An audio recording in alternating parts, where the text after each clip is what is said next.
Un environnement immersif projeté en 3 dimensions. Pour y évoluer, pas besoin de casque de réalité virtuelle. Ce que vous voyez devant moi, vous voyez une zone de projection. Il faut vraiment le visualiser comme quelque chose, comme si on avait découpé un trou dans le mur. Et moi, c'est l'impression que j'ai. Parce que quand je vais me déplacer, vous allez voir que l'image, pour vous, va bouger.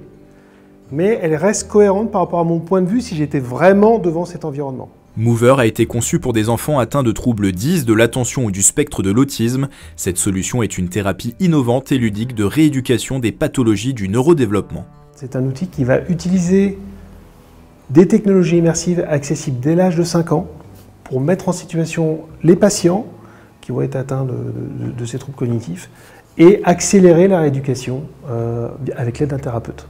La technologie imaginée à Montigny-le-Bretonneux est aujourd'hui installée dans plus de 80 centres en France.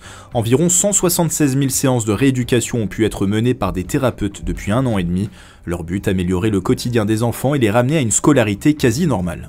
Une maman qui nous expliquait que sa fille, on lui avait dit en maternelle qu'elle ne lirait et n'écrirait jamais. Elle a été vue par un orthoptiste qui a Mover et qui l'a utilisé avec elle.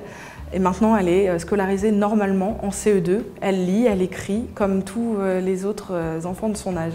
L'équipe de concepteurs travaille désormais à l'intégration progressive de l'intelligence artificielle. Grâce à l'IA, les enfants pourront notamment s'exercer directement depuis leur domicile. On va pouvoir, grâce à ça, adapter les programmes à la pathologie, aux progrès éventuels et tout ça en temps réel parce qu'on peut aussi se rendre compte que notre patient, aujourd'hui, il est particulièrement fatigué, il n'arrive pas à faire son exercice comme il voudrait. Et bien on adapte, on va diminuer la difficulté, on va rendre les exercices plus faciles pour continuer toujours à travailler en progressant et en s'amusant. Cette innovation fera l'objet d'un grand colloque à Paris qui va réunir 150 thérapeutes. Elle sera également présentée au prochain CES début janvier à Las Vegas.